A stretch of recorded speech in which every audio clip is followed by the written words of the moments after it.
Agrippa, d'avoir aujourd'hui à me justifier devant toi et de toutes les choses dont je suis accusé par les Juifs. Car tu connais parfaitement leurs coutumes et leurs discussions. Je te prie donc de m'écouter avec patience. Ma vie, dès les premiers temps de ma jeunesse, est connue de tous les Juifs, puisqu'elle s'est passée à Jérusalem au milieu de ma nation. Je saute le verset 9. Pour moi, j'avais cru devoir agir vigoureusement contre le nom de Yehoshua de Nazareth. C'est ce que j'ai fait à Jérusalem. J'ai jeté en prison plusieurs des saints ayant reçu ce pouvoir des principaux sacrificateurs, et quand on les mettait à mort, j'ai joigné mon suffrage à celui des autres. Je les ai souvent châtiés dans toutes les synagogues et je les forçais à blasphémer.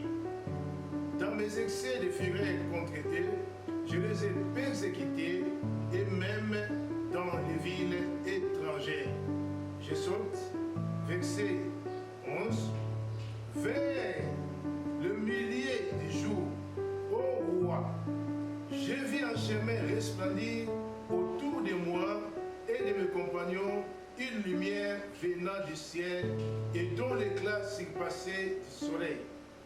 Nous tombâmes tous par terre et j'entendis une voix qui me disait à langue hébraïque, Saul, Saul, pourquoi me persécutes-tu? Il te sera dit de régimer contre les aiguillons. Je répondis, qui es-tu, Adonai? Et Adonai dit, je suis Yehoshua que tu persécutes. Mais lève-toi et tiens-toi sur tes pieds, car je te suis apparu pour t'établir ministre.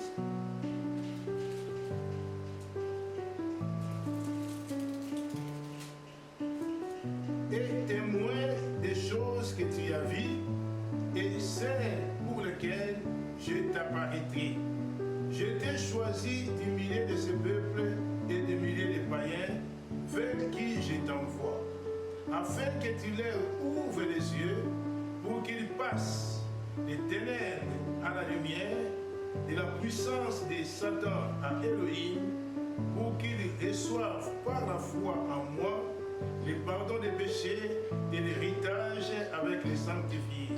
En conséquence, roi Agrippa, je n'ai point résisté à la vision céleste.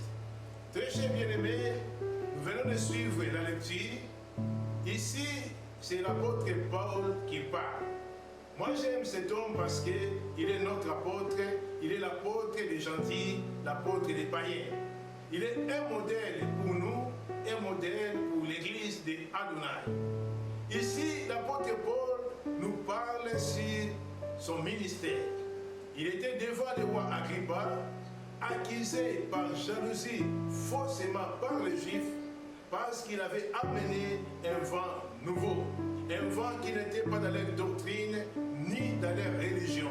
Très chers bien-aimés, dans cette dispensation de la parole, lorsque vous apportez la lumière, lorsque vous apportez l'éclairage, la connaissance, la révélation, souvent on obtient des oppositions, des obstacles et des embûches.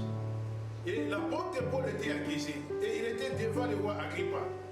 Et ce que j'aime ici, non seulement Paul a défendu son ministère, mais il a commencé par parler de son témoignage. Bien aimé, le ministère est sacré, c'est quelque chose de divin. Et cela est appuyé par les témoignages. Il y a deux sortes d'appels. Il y a l'appel au salut et l'appel au ministère. L'appel au salut précède toujours l'appel au ministère. Parce que la personne qui sert Elohim ne peut pas être un païen. Il doit au préalable être un sauvé, un racheté. Et ici l'apôtre Paul témoigne de sa conversion. Autrefois, il était dans la religion des pharisiens. Il était un simple religieux. Il croyait connaître Elohim, il ne le connaissait pas. comme la plupart des personnes qui fréquentent des synagogues, qui fréquentent des communautés, qui fréquentent des églises, qui ont même des Bibles, qui prêchent même la parole, mais ils n'ont jamais fait l'expérience d'une rencontre personnelle avec Adonai Yehoshua HaMashiach. On ne peut jamais prétendre être ministre de la parole au préalable si l'on n'est pas encore converti. Si l'on n'a pas encore rencontré Yehoshua HaMashiach et accepté comme son Seigneur et Sauveur personnel. Le ministère n'est pas destiné aux païens, mais il est destiné aux convertis. Et Paul témoigne, il dit, dans ma jeunesse, vous savez comment j'ai vécu au milieu de vous. Donc c'était quelqu'un qui était connu. Sa vie était connue. Son travail était connu. Sa religion était connue autrefois. Mais un jour, lors de sa mission et dans son zèle excessif, il partait pour persécuter la véritable église, comme la fausse doctrine, comme la fausse religion, combat toujours la vraie parole. Et sur son chemin, la Bible dit, vers le milieu du jour, ils ont vu une grande lumière. Ils ont reçu une visitation, lui, l'apôtre Paul, et les compagnons de sa route, de son voyage. Écoutez ce que la Bible dit, une précision très importante, parce que la Bible, c'est un livre de précision. Chaque mot, chaque phrase a une signification profonde. Les Saintes Écritures déclarent, nous tombâmes tous par terre, nous tombâmes, donc tout le monde était tombé. Mais j'entendis une voix, une seule personne a entendu. Bien-aimés, nous disions dans l'émission passée, le ministère, c'est quelque chose d'individuel. Elohim n'appelle pas un groupe de gens. Il appelle toujours la personne qui s'est choisie et au moment favorable. Quand ils sont tombés, lui seul a entendu la voix. Et cette voix, c'était son appel. Cette voix, c'était sa vocation pour exercer le ministère. Alors, cette voix a commencé à converser avec lui. Et dans cette conversation, il s'est révélé beaucoup de choses. Bien aimé, la paix s'accompagne de 4 éléments capitaux. Le tout premier élément, c'est la révélation et la manifestation palpable d'Elohim. Quand Elohim appelle une personne, il doit se révéler en lui. Il doit se manifester en lui. Il doit lui parler en particulier. Même si les témoignages et la confirmation viendront ailleurs ou à part, mais comme le ministère est quelque chose de particulier, c'est la personne en question elle-même qui doit voir la visitation. C'est pourquoi nous verrons plus loin dans le livre de Galates comment Paul est en train de relater aussi dans le même ordre d'idée cette vocation. Donc Elohim se révèle à la personne choisie, au temps opportun pour lui parler. Et nous savons dans les paroles d'Elohim, il parle tantôt d'une manière, tantôt d'une autre. Ça peut être sous forme d'une vision, ça peut être sous forme d'une prophétie, ça peut être sous forme de conviction, une voix audible aussi est possible. Donc il faut avoir au préalable reçu une visitation, une révélation particulière. La deuxième chose qui s'accompagne dans l'appel, Elohim doit te donner un message. La personne qui est appelée par Elohim doit au préalable avoir les messages qu'Elohim lui donne pour dispenser. Vous avez vu que le ministère de la parole, étant un ministère audible, oral, doit être spécifiquement défini par la parole. Donc il doit te donner les messages à prêcher, l'enseignement à dispenser. On ne peut pas être un ministre sans message. Tout le monde ne doit pas porter le même message. Tout le monde n'a pas la même appréhension sur les messages d'un tel ou d'autres ministres. C'est pourquoi, dans la spécificité des ministères, chaque ministre a un son de trompette. C'est-à-dire qu'il a un message qu'il apporte. Que ce message-là ne vient pas de lui, mais vient de celui qui l'a appelé.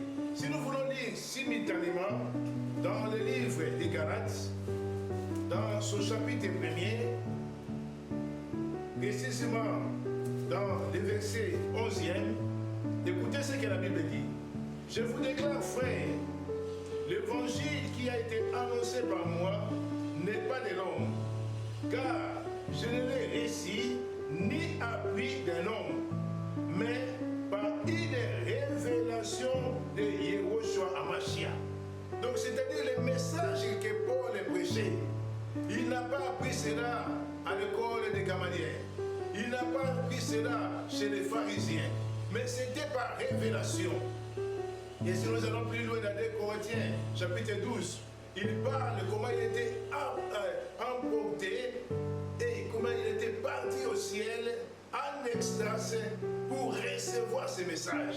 Comme je disais dans l'émission passée, que le ministre siège dans le conseil secret de Elohim. Et il vient pour apporter la parole. Il est le porte-parole.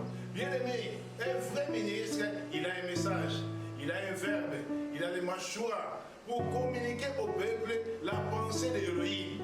Il ne communique pas ce qu'il a entendu des hommes, ce qu'il a entendu des autres, ce qu'il a lu dans les livres, ce qu'il a lu quelque part. Mais le ministre authentique, le ministre original, puise à la source. Et la source, c'est Yehoshua Hamashiach lui-même.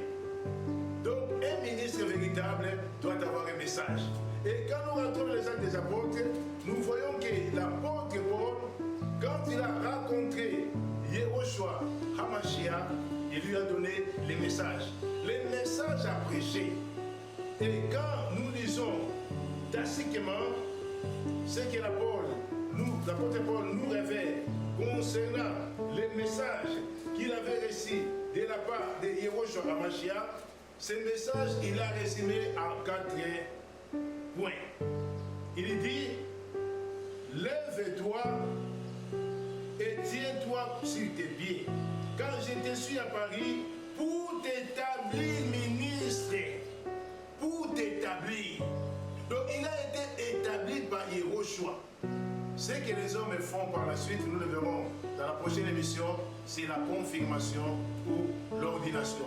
Mais celui qui est établi, c'est Yehoshua Hamashiach lui-même. Il a dit, j'ai été choisi pour t'établir ministre et témoin des choses que tu as vues et celles pour lesquelles je t'apparaîtrai. Oh, le ministère, c'est quelque chose de surnaturel. C'est quelque chose de céleste. Ce n'est pas une chose terrestre. C'est quelque chose de la révélation. Ça ne vient pas de l'intelligence humaine. Il faut que les ministres reçoivent à la source la parole, la révélation, la connaissance pour dispenser au peuple. Il dit, j'ai été choisi, le verset 11 et 17, au milieu de ce peuple et de ces païens vers qui je t'envoie. Là, il parle du champ d'action. Le ministère a un champ. On le verra peut-être au 4e point. Mais si nous parlons du message, et quel était le message que l'apôtre Paul avait ici? Il dit, afin que tu ouvres leurs yeux, pour qu'ils passent des ténèbres à la lumière, de la puissance de Satan à la puissance de Elohim, afin qu'ils reçoivent par la foi le pardon des péchés et l'héritage des sanctifiés. Le message était résumé en 4 points. Et l'apôtre Paul connaissait son message. Et non seulement tu auras le message, mais le 3e point, tu auras une mission. Un ministre, c'est un missionnaire. C'est une personne qui est envoyée en mission. Il est un Chiloé, un envoyé du maître. Voilà pourquoi, quand il travaille, il dépend du ciel. Il ne dépend pas des hommes. Parce qu'il est un missionnaire. Et le 4e point, c'est le champ d'action. Il va te fixer les limites. Il a dit à Paul, je t'ai choisi du milieu de ce peuple vers qui je t'envoie. Contrairement aux ministres de l'agneau, ceux-là qui ont marché avec Yehoshua Amashia, parce que Paul n'a pas vécu avec Yehoshua dans la chair, lui il est le ministre à l'avorton établi par le Saint-Esprit. Il avait un autre message. Il n'avait pas le message destiné aux Juifs. Son message était destiné aux païens. Il connaissait son champ d'application. Mais j'aimerais ouvrir ici une parenthèse. Bien aimé, il n'est pas nécessaire de dire je suis pasteur ou évangéliste international. Le ministère est pour le corps. Le ministère est universel. Il n'y a pas de ministère international ni de ministère local. Mais c'est le champ d'action qui différencie. Il t'assigne les champs. Et pour être aussi ministre, c'est selon la mesure de la grâce qu'il a déposée sur toi et il te fixera les limites. Les limites qu'il t'assigne pour exercer les ministères. Ne sois pas ambitieux, n'enviez pas. Si tu n'as pas été destiné à aller dans l'extrémité, contente-toi de la portion de la grâce et de la limite que Elohim t'a donnée.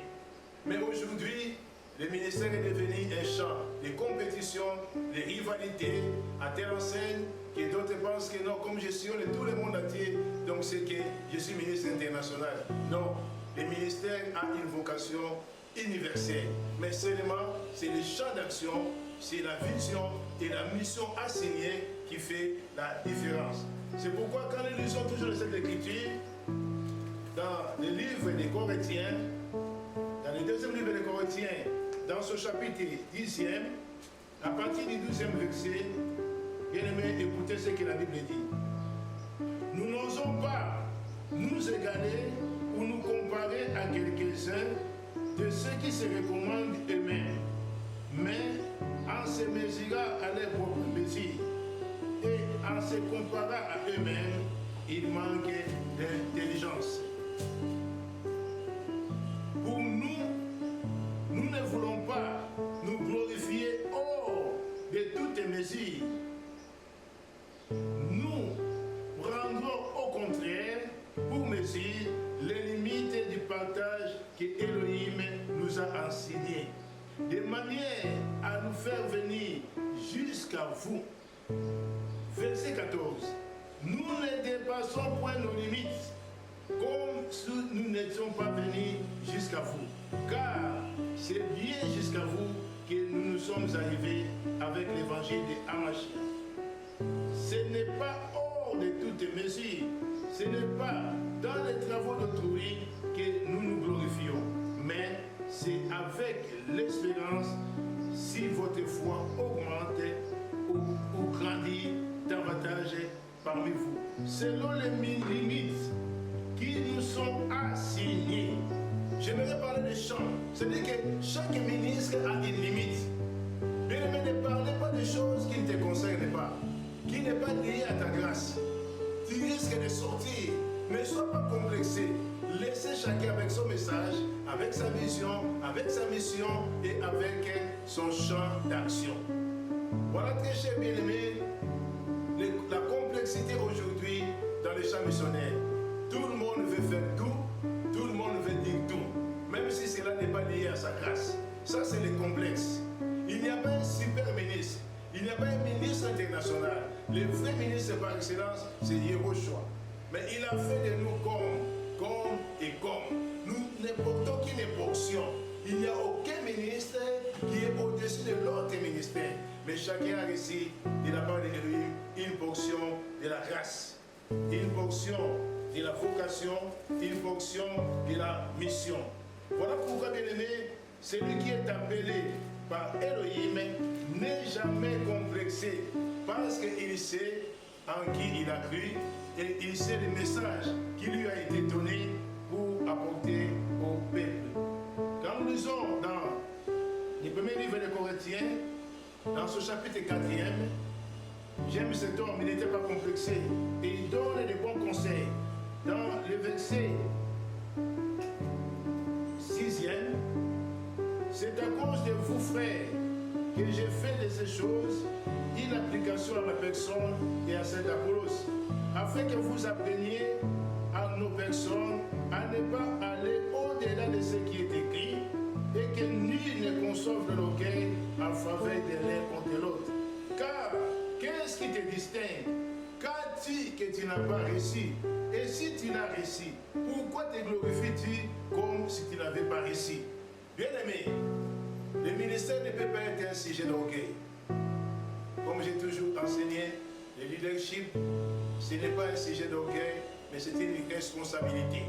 Et dans le ministère, bien-aimé, ne sois pas complexé.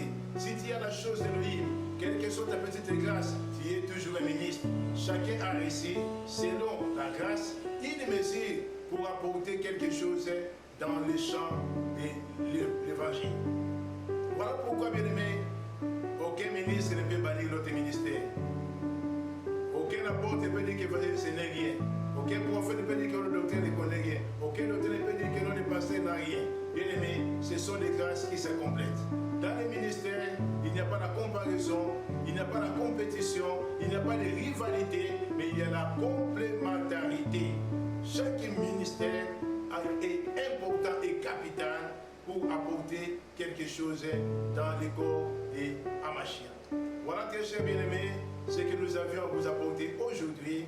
Et à l'émission prochaine, nous allons encore enrichir pour voir la modalité après l'appel, qu'est-ce qui se passe après la révélation de Yehoshua, comment la personne doit être préparée afin qu'il exerce pleinement le ministère.